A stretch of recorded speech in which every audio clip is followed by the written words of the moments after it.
Welcome to another episode of Harnessing Tomorrow, the podcast that explores the world of science and discovery and its crucial role in shaping our tomorrow. I'm your host, Mark John Paul B. Oliveros. And I'm Janela Maria Orcasi. And today's episode is entitled Powering the World with Renewables, where we will talk about the different types of renewable energy sources and their disadvantages and advantages. Aside from that, atin din pag-uusapan kung paano nga ba nakakatulong ang science and technology research para mabigyan ng solusyon ang energy shortage na naranasan natin. Honestly, I'm glad na ito yung pinili natin topic for this episode kasi ito yung kailangan natin bigyang pansin considering yung lumalalang kondisyon ng ating mundo. Ay totoo sis. Bukod dyan, may mga taong hindi pa din gaanong maalam pagdating sa mga bagay-bagay tulad nito. Ano nga ba ang renewable energy? Ikaw be, in your opinion, what renewable energy? Based sa natutunan ko noon pa man, ang renewable energy refers to the energy derived from naturally occurring sources that are replenished continuously and sustainable. Ang ibig sabihin nito is, yung mga energy na nagmula sa ating likas na yaman ay continuously na napapalitan at hindi naubos. Tulad na lang ng solar energy, wind energy, hydropower energy, geothermal energy, at biomass energy. Later on naman, we'll discuss the different types of renewable furtherly at ang kanilang benefits. Sa ngayon, we would like to introduce our special guest who will join us for this episode. He's our guest for this episode, Cassandra, Yen, Ann, Charlotte, and Rinaldi. For this episode, we've decided to invite some college students to join us in this podcast, find out their insights and perspective regarding this topic as a student. And now, I believe this is a perfect time to dig deeper and proceed with the different types of renewable energy sources. And let's begin in our first renewable, which is wind energy. So, unang type ng ating renewable energy ay wind energy. So, ano nga ba yung wind energy? Ito yung form ng renewable energy that harnesses the kinetic energy of the wind to generate electricity. Ito ay kinoconsider bilang isa sa mga sustainable and environmentally friendly sources of power dahil yung greenhouse gas emissions na napoproduce niya ay very minimal lang. Bukod pa doon, nakakatulong din ito para hindi na tayo mag-rely sa mga fossil fuels. The basic principle behind wind energy is relatively simple. As the wind blows, it causes the blades of the wind turbine to rotate, and rotational motion is then converted into electricity through a generator. Wind turbines are typically installed in locations with consistent and strong wind patterns, such as coastal areas, open plains, or offshore locations.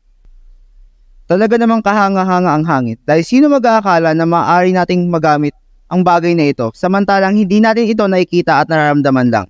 At ngayon, dumako na tayo sa advantages ng wind energy. Another advantage is that wind energy is renewable and clean, meaning hindi siya mauubos as long as the wind keeps blowing. And this energy, it doesn't produce any harmful air pollutants or greenhouse gases during operation. So it's very clean and hindi talaga nagko-contribute sa air pollution and carbon emissions. Aside from it is renewable and clean, it also reduces dependence on fossil fuels. Wind energy doesn't rely on fossil fuels to power the turbines, meaning wind energy does not contribute to climate change because they don't emit greenhouse gases during production. The only time na ang wind energy ay nagre-release ng greenhouse gases is during the manufacturing and transport of the wind turbines, as well as the installation process. Low operating cost.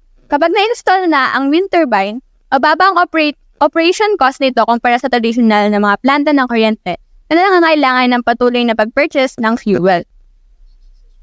Tapos na natin bagitin ang mga advantages ng wind energy na talaga namang nagpapatunay na may magandang dulot talaga ang wind energy sa atin. Ngunit atin namang alamin ang mga disadvantages nito.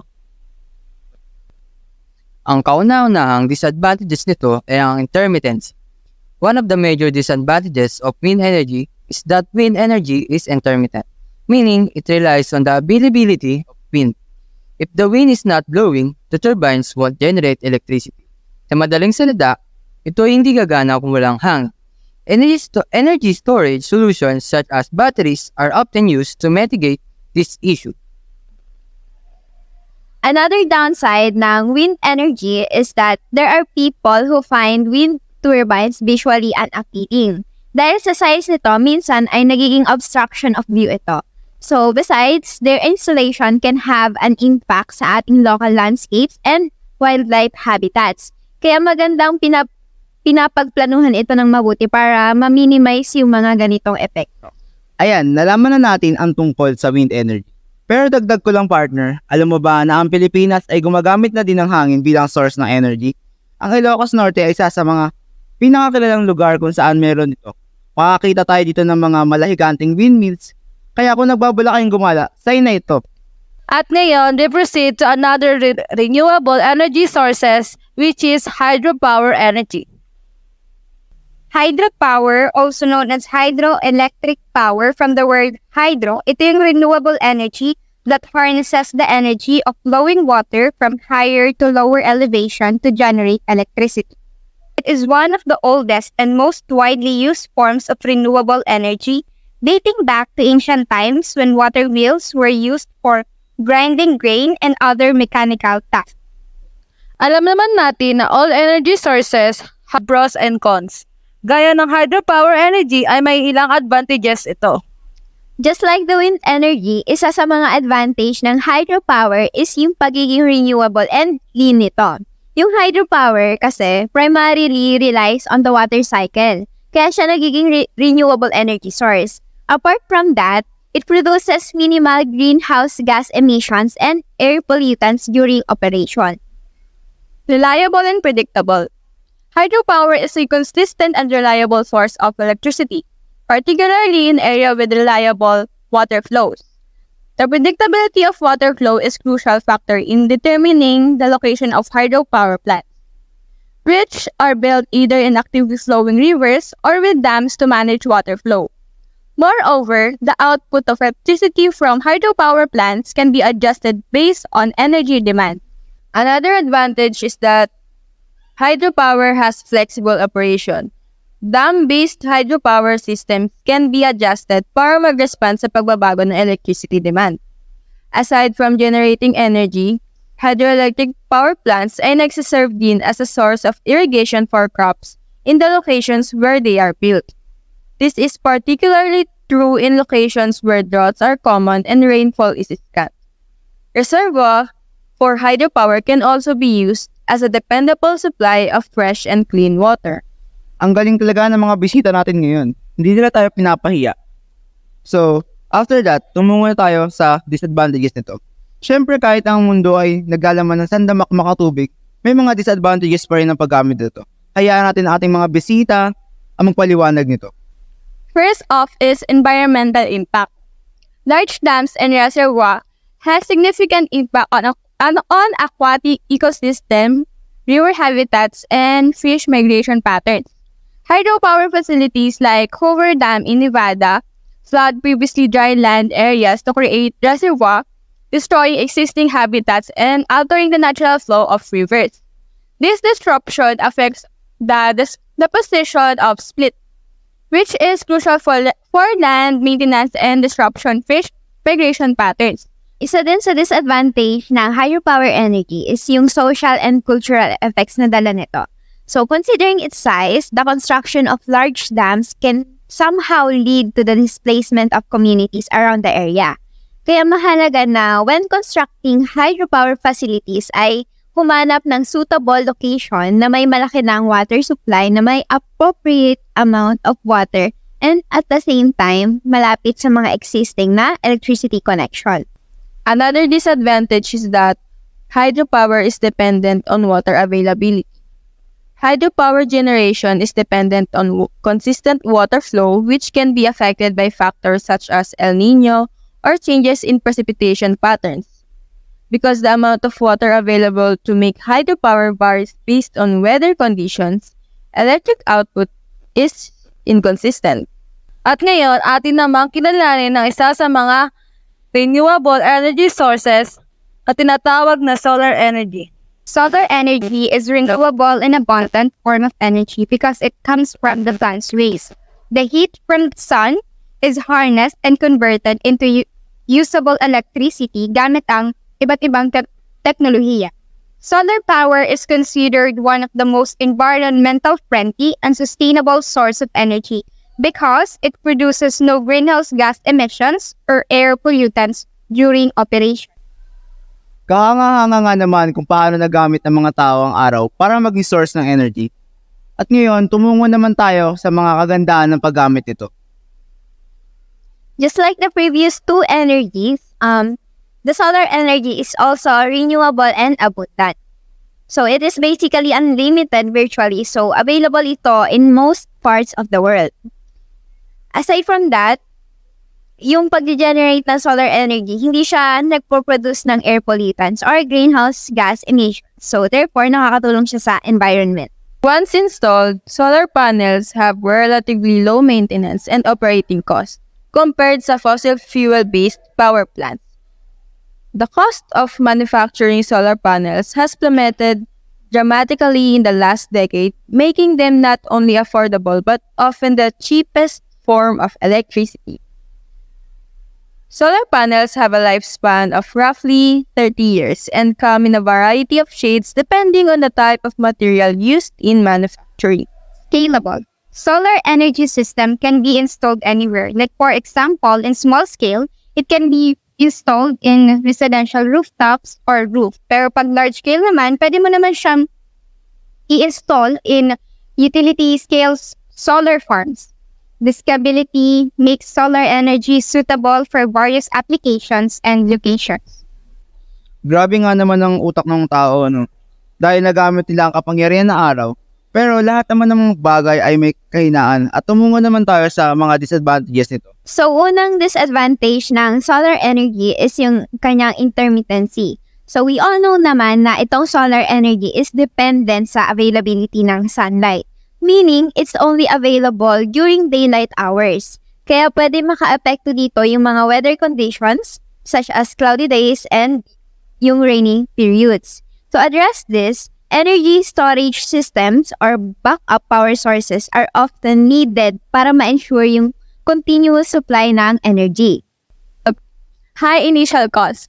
Ang mga gastusin sa pagbili at pag-install ng solar panel ay maaaring mataas, ngunit ito ay bumababa sa paglipas ng panahon dahil sa pag-unlad ng teknolohiya at economies of scale. And in land use, large-scale solar installation may take up a significant amount of land, which may raise concern about land use and potential conflict with agricultural or other land-based activities. Nabanggit nga na hindi talaga lahat maganda ang dulot ng mga renewable energy. May mga masasamang dulot din ito sa atin at sa ating kalikasan. Ngunit talaga namang marami ang gumagamit na solar energy ngayon sa kanya-kanyang bahay. Kasi alam naman natin, solar energy can help lower electrical bills. Ayan, marami na tayong natalakay na iba't ibang uri ng renewable energy. Pero hindi pa dyan nagtatapos ang ating podcast. Now, let's talk about the geothermal energy. Geothermal energy is a renewable and suitable form of energy derived from the heat stored beneath the Earth's surface. Ang heat originates from the natural radioactive decay of minerals at ang original formation of the planet. Geothermal energy is harnessed and used for various purposes including electricity generation and heating and cooling. Ang ating mundo ay sobrang kamangha-mangha talaga. Ganon din ang pag-iisip ng tao. Sino mag-aakala na ang init na lumalabas sa ating mundo ay magagamit natin bilang isang source ng energy? At ngayon, tumugo na tayo sa advantages nito. Gaya sa iba pang mga renewable energy, ang geothermal energy ay renewable and reliable. Geothermal energy is considered as renewable because it only relies on Earth's natural heat reservoir, which can be replenished over time. It offers a consistent and reliable source of energy compared to other renewable sources such as solar and wind. Another one is it is low environmental impact. Geothermal power generation produces minimal greenhouse gas emissions and has smaller environmental footprint compared to fossil fuel-based power plants. Ang pangatlo naman ay ang base load power. Geothermal power plants ay kayang mag-provide ng continuous at stable supply of electricity, making them suitable for baseload power generation, which is important para sa grid stability. Location specific. Ang geothermal resources ay hindi pantay-pantay na ipinamamahagi sa buong mundo. Mas madaling ma-access ito sa ilang mga rehiyon na may aktibong paggalaw ng mga tectonics na nagpapabawas sa potensyal na pandaigdigang malawak ang paggamit nito. And other is high initial cost. Ang required investment sa umpisa para sa pagpapaloob at pagpapaunlad ng mga geothermal wells ay maaaring malaki. Resource depletion. Over time, excessive extraction of geothermal fluids can lead to a decrease in the temperature and pressure of underground reservoir, potentially reducing the efficiency of geothermal power plants. Ayan na nga partner, nandito na tayo sa huling type ng energy, ang biomass energy. Biomass energy is another renewable energy source. Galing ito sa mga organic materials from plants, animals, and microorganisms. These organic materials are known as biomass. It can be used para makapag-produce ng heat, electricity, at iba pang uri ng biofuels. And now, nabigyan na kayo ng knowledge about biomass energy. Atin naman talakayin ang mga magagandang dulot nito sa atin at sa ating paligid. So, unang advantage ng biomass energy is yung, again, pagiging renewable and sustainable niya. Kasi diba, biomass is derived from organic materials tulad ng plants, crop residues, wood, at agricultural waste. Kaya din siya naging renewable kasi itong mga resources na to can be replenished through cultivation and forest management practices. Waste reduction. Ang biomass energy ay maaaring gamitin ang mga organic materials na basura na maaaring ilagay sa landfill o hayaang humiyang na nagbabawas ng polusyon sa kapaligiran. Sa pamamagitan ng pag-convert ng mga basurang ito sa energy, ang biomass ay nakakatulong din sa pagbabawas ng pagdami ng basura. Another advantage that it reduces greenhouse gas emissions. When biomass is used for energy production, it releases carbon dioxide into the atmosphere, but this is offset by the fact that the plants used for biomass growth absorb carbon dioxide during their life cycles. Overall, biomass energy can have a lower carbon footprint compared to fossil fuels, as long as the biomass is sourced sustainably. Hindi tayo magpapaligoy-ligoy pa at dumiretso na tayo agad sa disadvantages nito. Number one challenge that the biomass energy is facing is the high emissions potential. Ang biomass combustion kasi nagre-release yan na pollutants gaya ng nitrogen oxides, particulate matter, and volatile organic compounds na nagko-contribute sa air pollution. And if it is not properly managed, it can also affect our overall health. Land and water use. Biomass production requires significant amount of land, water, and other resources. Large-scale conversions of land for dedicated energy crops can impact food production, biodiversity, and ecosystem services. Limited energy density. Mas mababang energy density ng biomass kumpara sa fossil fuels tulad ng coal and natural gas. It means na kailangan ng large quantity ng biomass upang makagawa ng parehong amount ng energy. Nakadalasan na kailangan ng malawak na paggamit ng lupa, transportation, at infrastructure para sa pag-iimbak. Good job students, ang gagaling nyo. Napaliwanag ng lahat ang iba't ibang uri ng renewable energy. Nakita din natin kung paano umunlad ang paggamit ng mga tao dito. Isa na dito ang wind energy na nagsimula lang sa pagpapagalaw ng sailboat, hydropower na naging daan sa pagkabuo ng water wheel, solar energy na unang ginamit bilang pagpapapoy sa mga bagay, geothermal energy na nagagamit lang sa mga hot spring, at biomass energy na ginagamit lang sa pangsiga ng apoy. Pero, Pero ngayon, we already utilize these different types of energy. So I have a question for you. What do you think are the roles of science and technology research in addressing energy shortage? For me, science and technology research play a crucial role in addressing energy shortages through several avenues. First and foremost, research helps in developing more energy-efficient technologies and practices. By improving the efficiency of appliances, industrial processes, and transportation systems, we can reduce overall energy consumption and minimize the shortages. Additionally, research drives innovation and renewable energy technologies, making them more efficient, cost-effective, and scalable. Breakthrough in solar cell technology, wind turbine design, and energy storage system had been made possible through continuous research and development. Moreover, energy storage solutions are also a critical area of research. Palaging nababanggit kanina as disadvantage is yung intermittency. Intermittency of some renewable energy sources can be overcome by developing advanced energy storage technologies such as batteries, pumped hydro storage, and thermal energy storage to enable a stable and reliable energy supply. Furthermore, ang science and technology research ay nagko-contribute sa grid modernization. Ang smart grid technologies allows us to have a better integration or pagsasama ng renewable energy sources, and it enhance the overall efficiency and reliability of energy distribution system. Sustainable transportation is another area where research plays a vital role.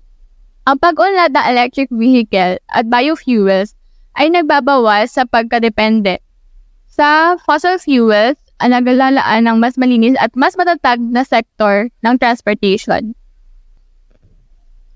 Lastly, research provides data and analysis necessary for shaping effective energy policies and economic incentives. Policymakers rely on scientific evidence to promote the adoption of renewable energy and create a conducive environment for investment and growth in the renewable energy sector. So, after discussing renewable energy and its type in this podcast, I think we can conclude that renewable energy is not only crucial for combating climate change, but also for sustainable development. It offers a cleaner, greener alternative to traditional fossil fuels and can help reduce greenhouse gas emissions and air pollution. At agree ako dyan, partner. Switching to renewable energy not only helps combat climate change but also stimulate economic growth, create job opportunities, and improve energy security. And to finish this all up, we would like to thank you, everyone, for joining us in this podcast. We hope that our discussion shed some light on the importance of renewable energy and its different types. Let's continue exploring sustainable energy solutions and work together towards a more sustainable future. Indeed, thank you for tuning in. Remember, tayong lahat have a role to play in making the world greener place. Once again, this is Harnessing Tomorrow, the podcast that explores the world of science and discovery and its critical role in shaping our tomorrow.